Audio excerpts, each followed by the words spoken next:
you have been one of the best captains of the world, and I have no qualms saying that. Sachin Tendulkar made a comment day before yesterday saying that we generally tell bowlers to bowl off stump or fourth stump to batsmen. But Steve Smith, because he's unconventional, because of his shuffle, I would say the bowlers should bowl to him fifth stump and induce the mistake at the start of an innings. That's the line they should bowl, and it's a mental adjustment. Your thoughts on what should be India's strategy against someone like Steve Smith? Yeah, I saw Sachin's comments and I agree with Sachin. The only variation to that is I think every batsman is vulnerable in their first 20 balls.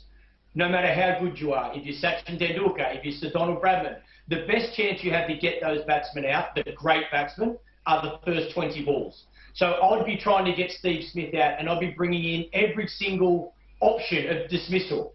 LBW, bowled, caught in slip, caught behind. So I would be attacking the stumps with a good bouncer for his first 20 balls. And then after that, I would go to exactly Sachin's plan. I would bowl at that fifth stump line, be really patient, be really disciplined, and wait for Steve Smith to make that error. Okay. And because, you know, very few international stars have seen Indian cricket as closely as you have, how good is Jasprit Bumrah, Mohammad Shami at the moment? Are they really sort of up there with the best in the world like the Australians? Do you think, like in 2018, we can trouble the Australian batting with Warner, Smith and Labuschagne? Yeah, those two particularly are brilliant, are very good. I love watching Bumrah bowl.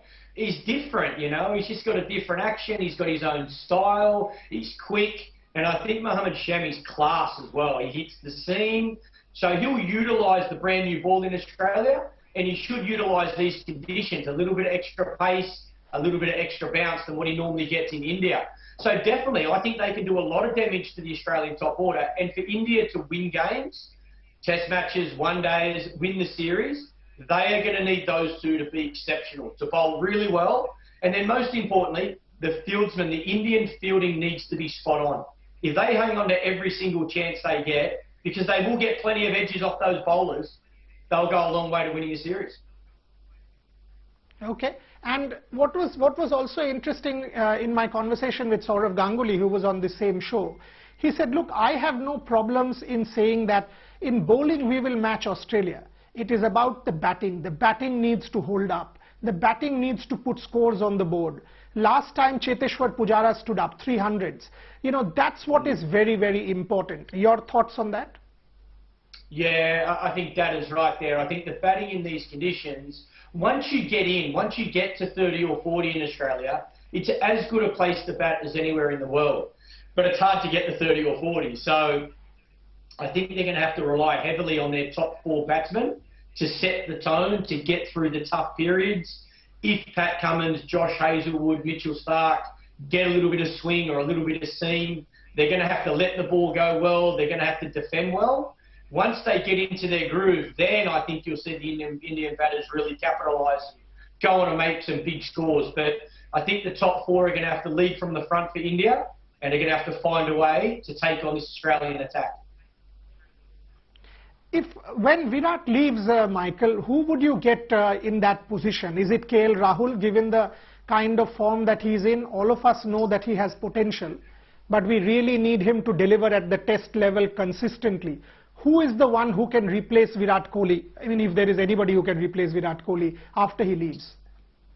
Well, this is the thing. If I was picking the Indian team before they come to Australia, as soon as I found out Virat Kohli was going to go home, I would have picked Rohit Sharma 100%, because I think he needs to captain India if Virat Kohli's not there.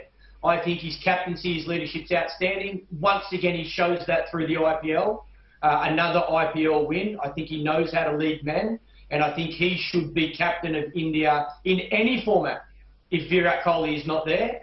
So that being the case, I would have tried to do everything in my power to get Rohit fit to bat at number 6, probably for India, in preparation for once Virat goes, he takes over the leadership.